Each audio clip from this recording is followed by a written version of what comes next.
Hello बच्चों, तो ये चैप्टर नंबर 6 जो है मैन्युफैक्चरिंग इंडस्ट्रीज, उसी में ये पार्ट 2 है। तो gangs of topper welcomes you again. चलिए स्टार्ट करते हैं। तो पहला पॉइंट है कि फर्टिलाइजर मैन्युफैक्चरिंग क्या होता है। फर्टिलाइजर का मतलब वही फर्टिलाइजर्स जो हम लोग खेत में यूज करते हैं, एज ए केमिकल बोलिए, फर्टिलाइजर्स बोलिए, जो खेत का फर्टिलिटी को बढ़ाता है। तो ये फर्टिलाइजर इंडस्ट्रीज क्या है? फर्टिलाइजर इंडस्ट्री बेसिकली आपको क्या होता है, जैसे कि एनपीके बोलते हैं, सोडियम पोटेशियम, उस तरह से हमको इसमें यूज करते हैं।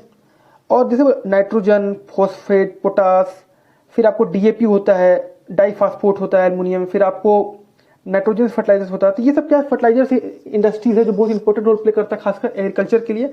और ये बेसिकली कहाँ कहाँ है? गुजरात में, तमिलनाडु में, यूपी में, मतलब उत्तर प्रदेश में, पंजाब में, केरला में। और ये कहीं ना कहीं मेरा फर्टिलाइजर प्रोडक्शन में बहुत इंपॉर्टेंट रोल प्ले करता है, जो मेरा खेती बाड़ी के लिए काम होता है। सीमेंट इंडस्ट्री क्या है? बहुत इंपॉर्टेंट है, क्योंकि बिल्डिंग मटेरियल, मतलब कहीं ना कहीं अगर घर बनाना है या इंफ्रास्ट्रक्चर बनाना है तो वहाँ पे सीमेंट यूज होता है। तो cement is very important for किसके लिए? कंस्ट्रक्शन के लिए एसेंशियल है एक्टिविटीज, बिल्डिंग हाउसेस के लिए, फैक्ट्रीज के लिए, रोड्स के लिए, ब्रिज के लिए, एयरपोर्ट्स के लिए, डैम्स के लिए, कॉमर्शियल घर बनाने के लिए, और बल्कि जो भी चीज। लेकिन इसका रॉ मटेरियल बहुत हैवी चाहिए। इसको रॉ मटेरियल बहुत हैवी चाहिए, मतलब इसको क्या क्या चाहिए? इसको चाहिए सिलिका चाहिए, जिप्सम चाहिए, लाइमस्टोन चाहिए, स्लैग चाहिए एज अ रॉ मटेरियल, तब जाके सीमेंट मेरा बनता है। जैसे बहुत सारा कंपनी सीमेंट है, आपको एसीसी है, डालमिया है, बहुत सारे सीमेंट फैक्ट्रीज है, लाफार्जे था। तो इस तरह से आपको सीमेंट है, वो जो आपको सीमेंट बहुत इंपॉर्टेंट फैक्ट्री है, मतलब बहुत इंपॉर्टेंट रोल प्ले करता है घर बनाने में, इंफ्रास्ट्रक्चर बनाने में, पुल बनाने में, एयरपोर्ट बनाने में। तो हर जगह इसका यूज है। और इसका बेसिकली आपको क्या बताए? लाइमस्टोन, सिलिका, स्लैग, इसका क्या होता है? जिप्सम रॉ मटेरियल है। अब देखो ऑटोमोबाइल इंडस्ट्री क्या? ऑटोमोबाइल इंडस्ट्री मतलब जहाँ पे गाड़ी बन सकता है, गाड़ी, बस, ट्रक। ऑटोमोबाइल इंडस्ट्री में बेसिकली क्या होता है? ट्रक, बस, car, motorcycle, scooters, 3 wheelers, multi utility, ये सब व्हीकल्स बनता है। तो ये बेसिकली कहाँ इसका है? दिल्ली में, गुरुग्राम में, मुंबई में, पुणे में, चेन्नई में, कोलकाता, लखनऊ, इंदौर, जमशेदपुर, बेंगलुरु, यहाँ इसका हब है जहाँ पे ये सब बनता है। ऑटोमोबाइल्स, ऑटोमोबाइल्स मतलब क्या? गाड़ी घोड़ा। गाड़ी घोड़ा मतलब कि गाड़ी, जैसे कि कार, ट्रक, बस, टेम्पो, ऑटो, ठीक है ना, बाइक्स। अब आता है इंफॉर्मेशन टेक्नोलॉजी और इलेक्ट्रॉनिक्स इंडस्ट्री। ये बहुत इंपॉर्टेंट है। इंफॉर्मेशन टेक्नोलॉजी का मतलब हो गया आईटी, इसको बोलते हैं आईटी फील्ड है, आईटी फील्ड हो गया, या इलेक्ट्रॉनिक्स गुड्स। ये बेसिकली जैसे कि फोन बनाना, चार्जर बनाना, ये आईटी इंडस्ट्री बेसिकली। जैसे कि वैसा जो इलेक्ट्रॉनिक्स गुड मतलब है, जैसे कि इलेक्ट्रॉनिक्स गुड्स का मतलब क्या होता है? जैसे कि ट्रांजिस्टर, रजिस्टर, टेलीविजन बनाना, टेलीफोन बनाना, सेलुलर फोन, टेलीफोन, मतलब टेलीफोन एक्सचेंज ऑफिस हो गया, radar, computers, other equipments, mobile phones, wifi, modules, ये सब क्या है? ये सब आपको इलेक्ट्रॉनिक इंडस्ट्री, जहाँ पे बेसिकली हम लोग इलेक्ट्रॉनिक्स की बात करते हैं। एक होता है इलेक्ट्रिकल, एक होता है इलेक्ट्रॉनिक्स। इलेक्ट्रॉनिक्स का मतलब कि चिप, सिलिकॉन, इस सब की बात होता है, मेमोरी कार्ड, इस तरह की बात होता है, ट्रांजिस्टर्स। और यहाँ पे क्या है? ये बेंगलुरु जो है इसे कैपिटल हब है इलेक्ट्रॉनिक्स का, और ये अच्छा खासा एम्प्लॉयमेंट जनरेट कर रहा है। यहाँ पे आईटी सेक्टर भी है, यहाँ पे बहुत सारा बीपीओ है, उसको बोलते हैं बिजनेस प्रोसेसिंग ऑफिस है। इस तरह से बहुत सारा इंडस्ट्रीज है जो एक्चुअली ये कहीं ना कहीं सर्विस सेक्टर में आता है। इसको बोलते हैं टर्सरी सेक्टर, जो लोग को बहुत एम्प्लॉयमेंट दे रहा है और इससे लोग को रोजगार मिल रहा है। जैसे कि टीसीएस हो गया, इन्फोसिस हो गया, तो ये सब क्या है? आईबीएम, ये सब क्या आईटी सेक्टर्स है जहाँ पे लोग काम करते हैं। और इलेक्ट्रॉनिक्स क्या हो गया? जैसे कि चिप हो गया, ट्रांजिस्टर्स हो गया, फोन्स बन गया, स्मार्टफोन्स हो गया, एलईडी बन गया, चार्जर्स हो गया, ठीक है ना। सबसे इंपॉर्टेंट बात फिर हर चैप्टर में यही हो रहा है, ये बहुत इंपॉर्टेंट है और ये आता ही आता है, पोल्यूशन। अब हर चीज में हम लोग पोल्यूशन कर रहे हैं। तो इंडस्ट्रियल पोल्यूशन बहुत ज्यादा मतलब खतरनाक है, क्योंकि ये डिग्रेड कर रहा है इन्वायरमेंट को। लैंड पोल्यूशन करता है, वाटर पोल्यूशन करता है, सॉइल पोल्यूशन करता है, और यहाँ तक कि नॉइज पोल्यूशन भी कर रहा है, लाइट पोल्यूशन भी कर रहा है। तो बहुत सारा पोल्यूशन है, जैसे कि नॉइज पोल्यूशन है, वाटर पोल्यूशन है, एयर पोल्यूशन है, लैंड पोल्यूशन है, और सॉइल पोल्यूशन, या सॉइल को डिग्रेडेशन बोलते हैं, जो इन्वायरमेंटल को, इकोलॉजिकल बैलेंस को खराब कर रहा है या इन्वायरमेंट को डिग्रेड कर रहा है। हार्मफुल गैसेस निकलता है, जैसे स्मोक निकल रहा है बहुत सारा, जैसे कि धुआं है, अगर फैक्ट्री हो रहा है, जैसे कि एनटीपीसी है, या थर्मल पावर प्लांट है, या स्टील इंडस्ट्री है, आयरन इंडस्ट्री है, तो वहां से धुआं निकल रहा है। तो उसमें बहुत सारे जैसे कि अनडिजायरेबल गैसेस निकल रहा है जो ठीक से जल नहीं पाता। या मेरा गाड़ी चल रहा है तो जैसे कि carbon monoxide, sulphur dioxide, carbon dioxide, और भी मेरा बहुत सारा particulate matter, dust, spray, mist, जो मेरा एयर पोल्यूशन में हेल्प कर रहा है, मतलब एयर पोल्यूशन को बढ़ा रहा है। एयर पोल्यूशन क्या इफेक्ट करता है बॉडी में? बहुत इफेक्ट करता है। एयर पोल्यूशन के चलते हमको सांस लेने में दिक्कत होगा, लंग्स प्रॉब्लम हो सकता है, अस्थमा हो सकता है, बहुत सारा पार्टिकुलेट मैटर जो आकर लंग में फंस जाता है।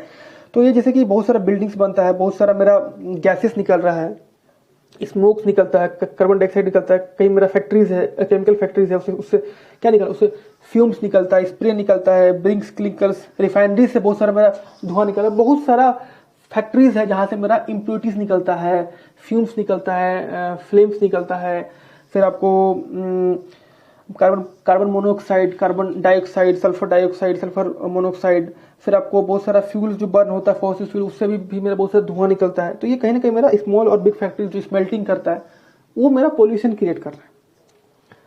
अब सॉलिड वेस्ट लाइक फ्लाई, अब कुछ सॉलिड वेस्ट में जैसे कि आप देखते होंगे हवा में कभी कुछ उड़ता है, तो वो पतला आपको आंख से दिखेगा, वो डस्ट पार्टिकल्स, वो क्या सॉलिड है। या कहीं कुछ ईटा फैक्ट्री है या कहीं माइनिंग हो रहा है, तो उसमें से कुछ आसमान में उड़ रहा है, तो वो क्या है, वो मेरा सॉलिड है, सॉलिड एस है। एस का मतलब बोल सकते हैं एज राख उड़ रहा है, तो वो मेरा कहीं ना कहीं आंख के लिए नुकसान है, बॉडी के लिए भी नुकसान है, और मेरा सर्कुलेशन मतलब सांस लेने में। तो ये सब चीज मेरा क्या है, पोल्यूशन हो रहा है। जैसे कि एस निकलता है, मतलब एस का मतलब क्या होता है, राख। जैसे कि फॉस्फोरस जिप्सम हो गया, आयरन स्टील इंडस्ट्री से स्लैग निकलता है जो वाटर पोल्यूशन करता है। फिर आपको कुछ रेडियो एक्टिव वेस्ट है जैसे कि हजार्डियस केमिकल्स है जो आपको न्यूक्लियर पावर प्लांट से रिलीज होता है, या बहुत जगह से जहाँ पे जैसे कि रिसर्च चल रहा है वहां से आपको रिलीज हो रहा है। फिर आपको प्लास्टिक्स निकल रहा है, इंडस्ट्रियल एलिफेंट्स निकल रहा है, कुछ बहुत सारा जो ऐसा है कि बायोडिग्रेडेबल, जो मतलब वो जमीन पे ना मतलब डिग्रेड नहीं होगा, वो मेरे लिए हमेशा रहेगा, वो मिलियंस ऑफ ईयर तक अनडिग्रेडेबल है, मतलब वो इन्वायरमेंट को इम्पैक्ट डालेगा। ठीक है, तो ये सब क्या लैंड पोल्यूशन कर रहा है, गार्बेज है, रेन वाटर फॉलिंग कर रहा है, तो वो भी मेरा जो पानी पड़ रहा है, जो मेरा अंडरग्राउंड वाटर वो भी कंटेमिनेट हो जा रहा है, वो भी मेरा क्या पोल्यूटेड हो जा रहा है। क्योंकि बहुत सारा जिप्सम है, बहुत सारा आपको मतलब जिप्सम तो नहीं, बहुत सारा आर्सेनिक है, फ्लोराइड है, बहुत सारा जो हार्मफुल रेडियो एक्टिव एलिमेंट्स है, उससे जाके पानी कंटेमिनेट हो जा रहा है, पानी मिल जा रहा है। तो मेरे कहीं ना कहीं ये इम्पैक्ट खराब डाल रहा है इन्वायरमेंट पे, इन्वायरमेंट के लिए हार्मफुल है, और मेरा water pollution, air pollution, noise pollution कर रहा है, जो मेरे लिए बहुत इन्वायरमेंट के लिए बहुत खराब है। खासकर बोलेंगे इन्वायरमेंटल अनबैलेंस कर देगा, इकोलॉजिकल बैलेंस हो जाएगा, इकोलॉजिकल अनबैलेंस हो जाएगा, फिर आपको ग्लोबल वार्मिंग होगा, टेम्परेचर राइज होगा। तो यही सब हो रहा है ना आजकल कि बिना अचानक पानी पड़ता है, अचानक धूप आ रहा है, अंटार्कटिका में ग्लेशियर का मेल्ट हो रहा है। तो यही सब फैक्टर्स है जो इसी के कारण हो रहा है। अंडरग्राउंड वाटर क्या हो मेरा फॉल करेगा, उसका डिप्लीट करेगा। अब देखिए वाटर पोल्यूशन कैसे होता है। वाटर पोल्यूशन बहुत तरह से होता है। हम लोग पानी में फेंक देते हैं कचरा, मतलब जैसे अनट्रीटेड केमिकल वेस्ट फेंक दिए, जैसे फैक्ट्रीज है, केमिकल वाटर है, उसमें हम लोग अनट्रीटेड जो मतलब उसको ट्रीट नहीं किए, अनट्रीट वाटर को हम लोग केमिकल की तरह बहा दिए पानी में, उससे मेरा बहुत सारा एनिमल्स मर गया, एक्वाटिक एनिमल, मेरा वाटर पोल्यूशन हो गया। बहुत सारा एसिड है, डिटर्जेंट्स है, डाइज है, heavy metals like mercury, pesticide, fertilisers उसमें आके मिल जा रहा है। तो बहुत सारे वाटर बॉडीज में मेरा फ्रेश वाटर खराब हो जा रहा है, बहुत सारा उसमें एक्वाटिक लाइफ जो है ना वो डेथ हो जा रहा है उसका। Water pollution is basically organic और इनऑर्गेनिक, मतलब बहुत तरह का, वो एक ऑर्गेनिक वेस्ट भी है से भी हो रहा है वाटर पोल्यूशन, और इनऑर्गेनिक वेस्ट से भी मेरा वाटर पोल्यूशन हो रहा है। एग्जांपल पे जैसे कि कुछ थर्मल पावर प्लांट से मेरा जो कूलिंग करने के लिए होता है, जो ठंडा करते हैं, उसमें भी उस पानी को हम लोग फ्रेश वाटर में छोड़ देते हैं, मतलब उससे भी क्या होता है, पोल्यूशन हो रहा है। बहुत सारा पल्प इंडस्ट्रीज है, paper pulp industry, chemical industries, petroleum refining, जो रिफाइनिंग करता है, जो अनट्रीटेड वाटर को डिस्चार्ज करता है। जब अनट्रीटेड वाटर मेरा डिस्चार्ज होगा तो कहीं ना कहीं मेरा वाटर पोल्यूशन होगा, और मेरा वाटर में जो भी एक्वाटिक लाइफ है वो मर जाएगा। पेस्टिसाइड्स है, केमिकल्स है, फर्टिलाइजर्स है, सिंथेटिक केमिकल है, प्लास्टिक्स है, रबड़ है, ये सब जाके वाटर बॉडीज में मिल रहा है। फिर बहुत सारा डेड बॉडीज है वाटर बॉडीज में आ जाता है, जो हम लोग ये करते हैं, रिचुअल्स करते हैं। फिर बहुत सारा घर का कचरा, फिर आपको फैक्ट्रीज का, इंडस्ट्रीज का, गाय भैंस का उसमें नहलाना, घर का बर्तन धोना, तो इस तरह से हम उसको पोल्यूट कर दे रहे हैं। अब और ऊपर से तो अनट्रीटेड वाटर जो है, वो जो केमिकल्स जो निकल रहा है फैक्ट्री से, मरकरी, आर्सेनिक, वो तो डिस्चार्ज हो ही रहा है। एसिड, सॉल्ट, केमिकल टेक्सटाइल से निकल रहा है, जो उसको हम लोग साफ करते हैं, पानी यूज करते हैं, वो सब कहाँ जा रहा है, उसी के अंदर जा रहा है।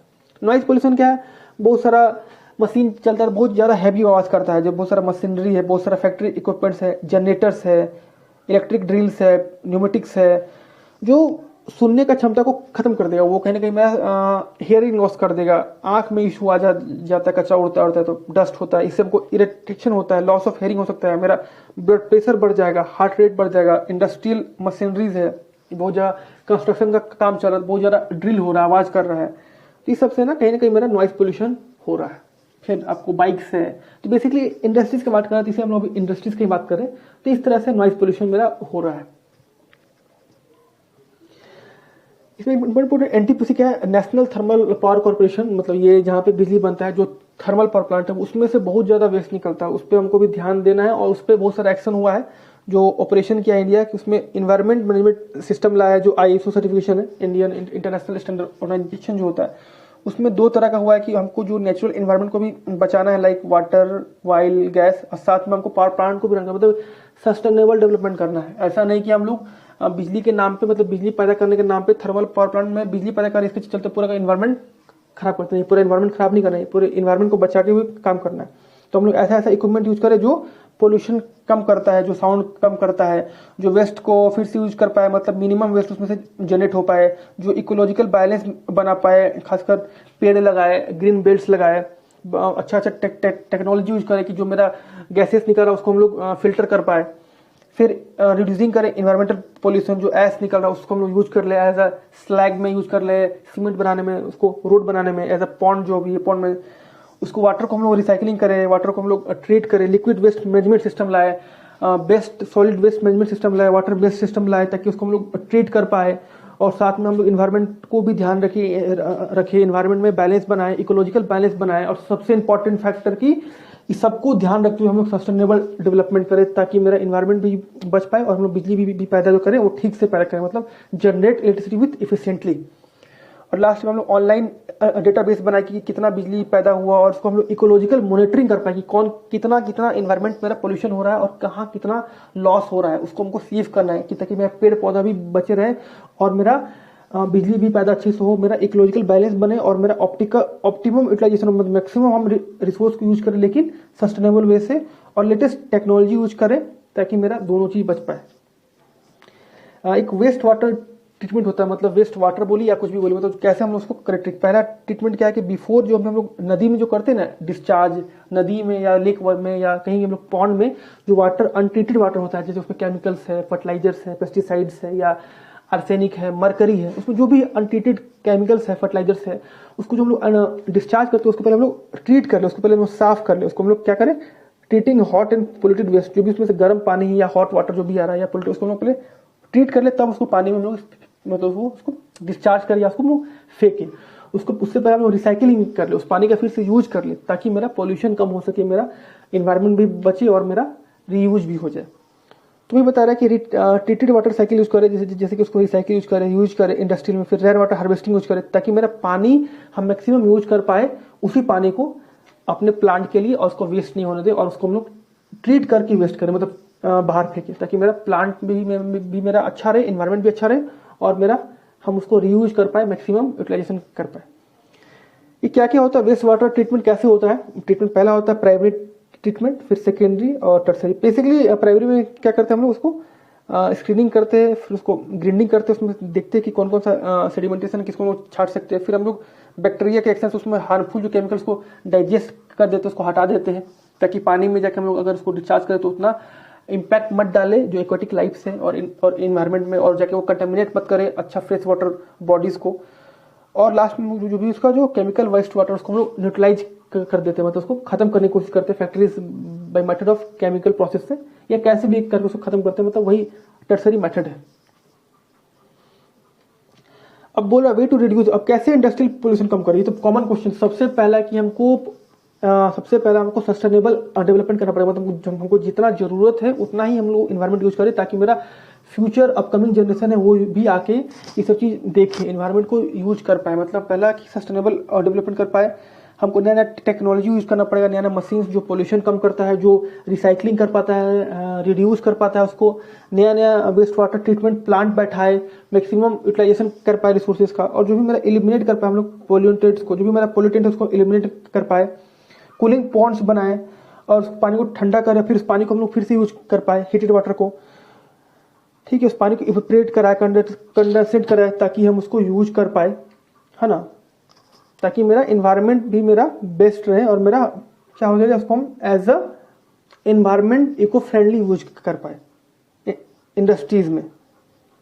और जो भी मेरा फिल्ट्रेशन कर पाए, जो भी मेरा सीवेज वाटर आ रहा है ट्रीटमेंट कर पाए उसको प्लांट को, मतलब जो भी मेरा उसको ट्रीटेड वाटर को ही डिस्चार्ज करे, पानी को यूज कर पाए। यहाँ तक कि इंस्ट्रक्टिंग इंडस्ट्रीज टू बी, हाँ हम लोग इंस्ट्रक्शन दे कि इंडस्ट्रियल एरिया में आप फैक्ट्री मत लगाई, क्योंकि बेसिकली हेल्थ को हजार्ड करता है, इससे मेरा पोल्यूशन होता है जो हेल्थ को इफेक्ट करता है, इससे नॉइज पोल्यूशन होता है, लाइट पोल्यूशन होता है, उस सब भी हम लोग ध्यान रखें।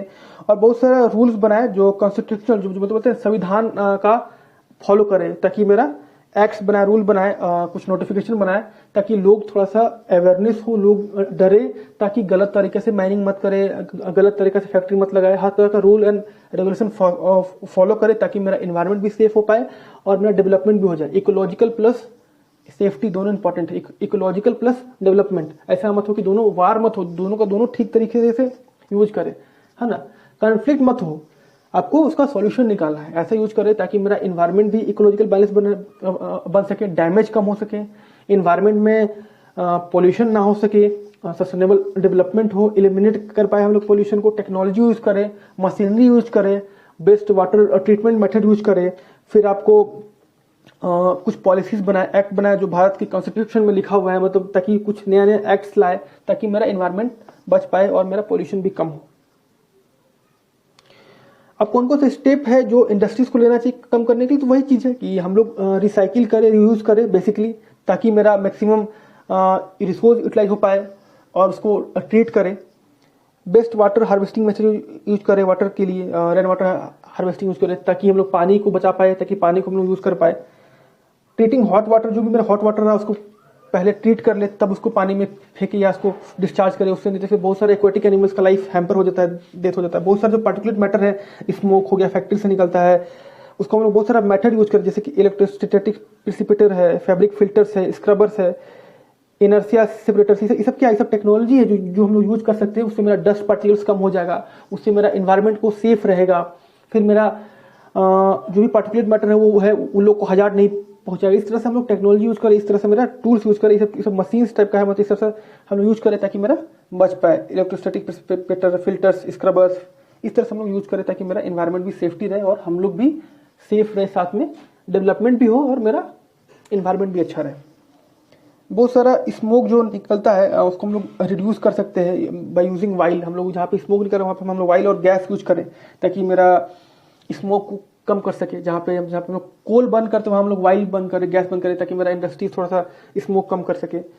मशीनरी इक्विपमेंट्स को यूज करें ताकि वो जनरेटर्स जो यूज करें, जो साइलेंसर के साथ यूज करें, जो अच्छा जनरेटर यूज करें, उसको बोलते हैं डीजी, ताकि जो जनरेटर यूज करे उससे मेरा इन्वायरमेंट को नुकसान मत पहुंचे। और उससे भी बड़ी बात कि मेरा जो जनरेटर यूज कर रहे हैं वो साइलेंट हो ताकि मेरा इन्वायरमेंट में भी एक अच्छा इंपैक्ट डाल पाए, इन्वायरमेंट भी अच्छा रहे और मेरा पोल्यूशन भी मत हो।